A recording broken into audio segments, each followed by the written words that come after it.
Just to take you back to the superhero mistake bit. Yeah. You've had the positive side of Twitter, and then you've had the Elon Musk side of Twitter as well. So what happened with the superhero theme that went wrong then? Yeah, it was interesting because I'd just like many people in those early days of Twitter. So this is 2014 we're talking about, and everybody was really nice, and it was like I classed it as like the Facebook for business. And I wasn't on Facebook, and I'm not on Facebook, but I was having conversations with CEOs about running and running shoes and things that I would never in a million years have been able to talk to them about. So it was a really friendly place, talking to customers and prospects about X Factor on a Saturday night, and then having some deeper connection with them, which from a sales point of view, it takes years to build that kind of level of knowledge, because people were just now freely and with their own permissions just being human. So I really enjoyed that part of doing business with people and being on Twitter for that reason. And after that first event, we had the superhero theme and some of the stuff that we had in there. I went, I can't remember, it might have been Home Bargains or something. I bought like superhero pencils, and because we had to give a pencil or a pen and what have you, and there were these little, like, I think they were designed for children, to be honest with you, and I put them in the swag bag, and they were all bang on theme, they were bang on the creative, and then somebody commented afterwards saying, it was just, we went to this event and there were capes and masks and the stuff that most of the 80 odd people enjoyed, and then saying, there was loads of this tat and stuff like that, and what did we pay for? All that tat didn't actually make up the budget, because resource took the hit of that. And it was the first time I'd had any negative feedback on social media. So that stopped me in my tracks, to be honest. When I did genuinely, that turned into somebody else jumping on that bandwagon, and someone else. It didn't go viral or anything. Ultimately, it was 6 people. Pylon. Yeah, but it felt like 60,000 people, and I thought, oh God, this is not nice. I'm going to leave Twitter, and I spoke to a couple of CEOs that I knew who were in the social housing space and on Twitter actively, and I thought, well, I've spoken to them before about them being accessible, and they get trolled every day. So I thought, well, let me actually speak to them, and they gave me some really sound advice, which was, look, just the best thing is to ignore it. And don't get involved and try and justify yourself. But also, if you're getting trolled, then you're visible. And you can't be visible just to the best people. You have to be visible to everyone. And I went, actually, I'll take that as a compliment. And I'm glad I took that advice. But it was definitely, everything felt like a mistake. And that could have stopped this community 11 years on, stopped it dead in its tracks. I mean, I've been trolled. We get trolled, like with this podcast is, I'm going to plug it out here. We're on our YouTube channel, Embracing Marketing Mistakes on YouTube. And we did a video. I can't remember what I did. I mean, obviously, there's loads of video bits, right? And I was talking to camera about something, and someone put in the comments, my marketing manager flagged it to me because I hadn't seen it. And she was like, oh no, I think I saw it. And I said, did you see this comment? How come you didn't tell me? It was a couple of weeks late.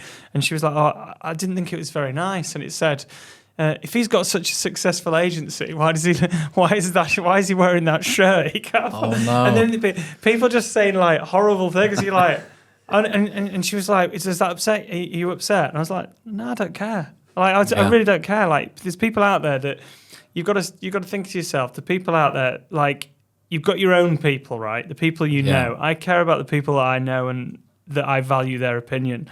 The people that you don't know who are out there, there's people out there who are not getting the love. They don't feel the love, right?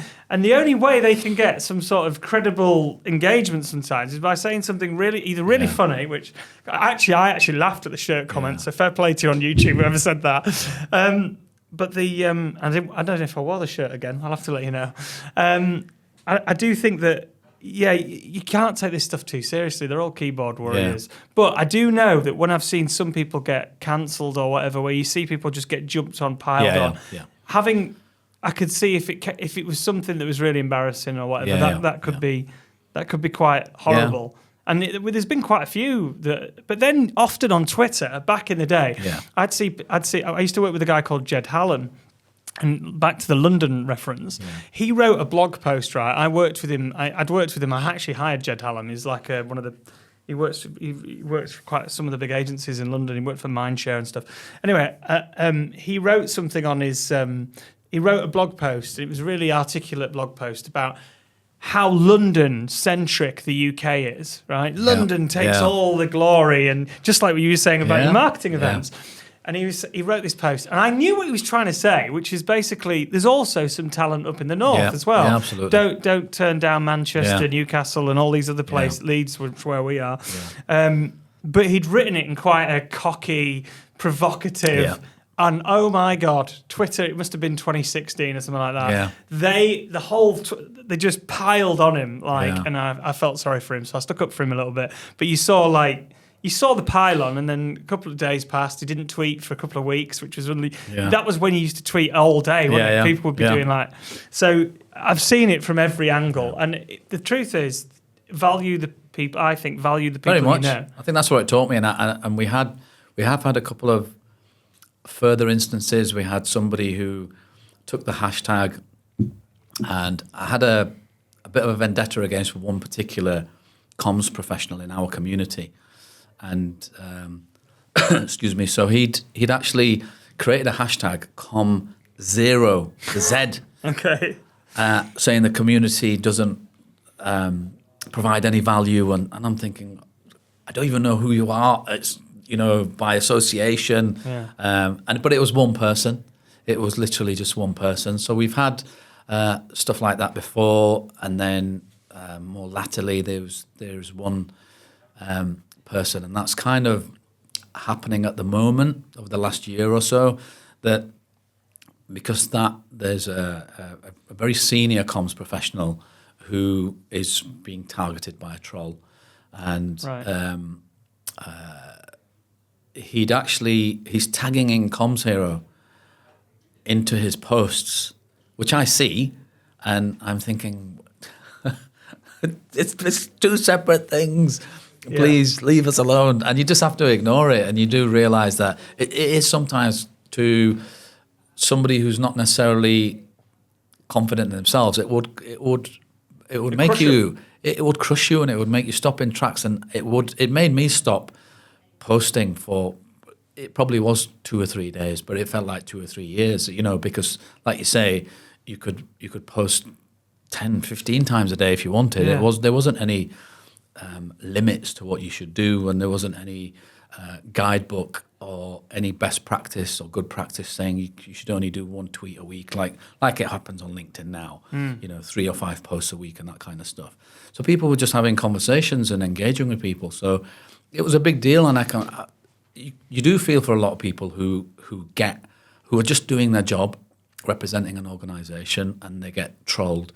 So there was a huge learning piece out of that, and I did a couple of speaking sessions where, especially in social housing, a lot of the comms people, because they're putting the messages out for the organisation, but they're the ones that are getting trolled. So they were on Twitter, and it's easy to find out who's doing what job, and I thought that bit was it's unfair, but if you're in this world now, you're kind of publicly accessible, so you've got to take it on the chin sometimes. You can't hide away.